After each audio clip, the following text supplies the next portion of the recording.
আমি আবার চলে এসেছি। কি ভাবছো এত তাড়াতাড়ি হেরে বসে যাব? না না, ওটা একদমই হবে না। जब तक तोड़ेंगे नहीं तब तक छोड़ेंगे।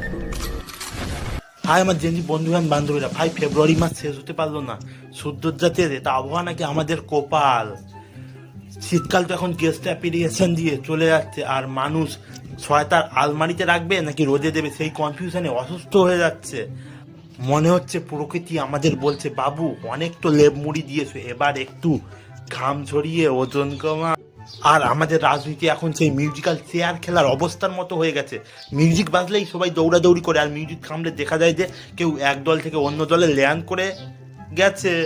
ফতিকুর রহমান সাহেবকে দেখো, উনি দল বদল করেছে। আমাদের এখানে দল বদল এখন আর আদর্শ লড়াই না, ওটা আইপিএল এর উইন্ডো ট্রান্সফারের মতো হয়ে গেছে। সকালে এক রঙের পাঞ্জাবি পরে চা খাচ্ছে, আর বিকেলে আর এক রঙের উত্তরীয় পরে সাংবাদিক সম্মেলন করছে। আর ভোটাররা কনফিউজ, দাদা কাল যে গালিটা দিলাম আজকের কি সেটা ফেরত নিতে হবে? আর এদিকে ভাঙড়ের অবস্থা, ভাঙড়ে টান টান উত্তেজনা, শওকত মোল্লার গাড়িতে বোমা বন্দুক নিয়ে হামলা। মানে ওখানে রাজনীতির প্রচার মানেই ব্যাকগ্রাউন্ডে অ্যাকশন মুভির সাউন্ড ট্র্যাক থাকবে। ওখানকার নেতারা যখন বাড়ি থেকে বের হন তখন সম্ভবত বিমা কোম্পানিগুলো ফোন সুইচ অফ করে দেয়।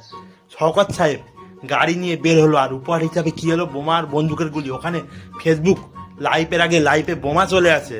ফেসবুকে এখন মানুষ বুঝতে পারছে না রিয়াকশনটা কি দেবে, হা না স্যার।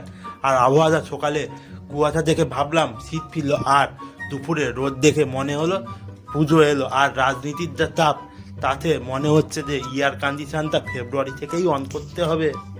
সব মিলিয়ে এখন যা রাজ্য রাজনীতির অবস্থা, যেখানে খবর দেখতে বসলে মনে হয় নিউজ চ্যানেল না, কোনো গ্যাংস্টার মুভির প্রিমিয়ার চলছে। সবাই সাবধানে থাকবে, আর গাড়িতে ওঠার আগে সিটের নিচে চেক করে নিও যে আদর্শতা আছে নাকি অন্য কিছু। ধন্যবাদ। হি হি হো।